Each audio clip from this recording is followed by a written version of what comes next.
Welcome back to Tech Tech. I'm Adam Housley in Los Angeles. You know, in New York, it's all about Fashion Week this week, and people across the country, and for that matter, around the globe, are keeping an eye like they do every year at this time on Fashion Week. And joining us live from New York is Katlean de Monchy, and she's here to talk about how fashion and technology collide. You've heard about some of the wearables that we've covered here on Tech Tech over the last couple of years, and most recently at CES. Well, now they're getting even more high-end, and there's an area called Fashion X Tech. Katlean, I want you to talk about that and some of why this has become so important, really. I mean, it's really the next wave, right? Absolutely. Well, I have two passions. One is fashion and the other is technology. And it's so interesting that they're really converging. And I really see this being a critical and pivotal year where fashion is getting a little more techy and tech is getting a little bit more fashionable. So there's a convergence that's happening. And that's why I created the Mobile Lounge, which is in fact taking fashionistas and showing them tech between Lincoln Center and Milk Studios, where all the different shows are happening today. Yeah, we've seen, in fact, all the tech, that's been really linked up with sports and all the other areas, and fashion really seems very clearly to be the next step, and that's what we're seeing in New York with the combination of the two. You can find out more, of course, on nextpert.com, which is your editor-in-chief, and that's the website people can go to find out more. In the meantime, I know you have some products here we can talk about, and for example, I think the one area that a lot of people are watching very closely has to do with the battle of the smartwatches. You know, I was looking down at my watch right here. I've got a normal watch, and I love this thing. I don't see myself switching over to a smartwatch, especially when I've bought this classy watch. I wear it every day. Do you see that sticking, or is this going to be just a segment of the population? Well, there's all different places in terms of where we can get our information, how we can do it, and how intrusive. And at different times, we want to get it in different ways. So what fascinates me is how many options we have. Right now, we're all anticipating and waiting for the Apple Watch. But in the meantime, there's some pretty good Android choices. We really love some of the products that Samsung has come out with. They have great screens. They look great. But, for example, if you don't want to look so nerdy, WeThings has a watch called Activité. That's the French company.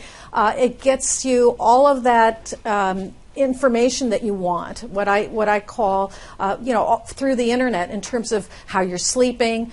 So you can get all that nerdy info without looking like a nerd. Yeah, I think that's the concern a lot of people have is, for example, I wear a Seamaster Omega. I've had it for years. And one reason why I haven't gone to a smartwatch is, one, I spent a lot of money for this. Two, it's comfortable. Three, I like it. Four, it fits in every situation. And five, it's not nerdy. I mean, I'm a gadget guy, and I like gadgets, but at the same time, I don't want to go to that next step where I have the watch like you had back in the 80s with the calculator on it. And I think a lot of people are concerned about that. I know Apple has shown some styles, and Samsung, we've had a chance to see their products, and they're fantastic.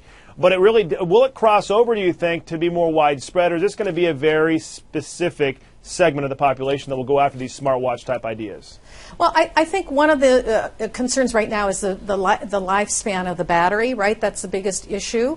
But definitely, as you want to get more information and more convenience at your fingertips, it is convenient to have all of that information on your wrist. Other companies like Ringly is exploring the frontier of a ring where you can actually see your messages on the ring. So, of course, for women, that's quite attractive. So this is going to be a year of a lot of exploration. And it'll be interesting to see how it all shakes out. But it's interesting now to see that people are interested in watches. For a while, we were just looking at our phones, right?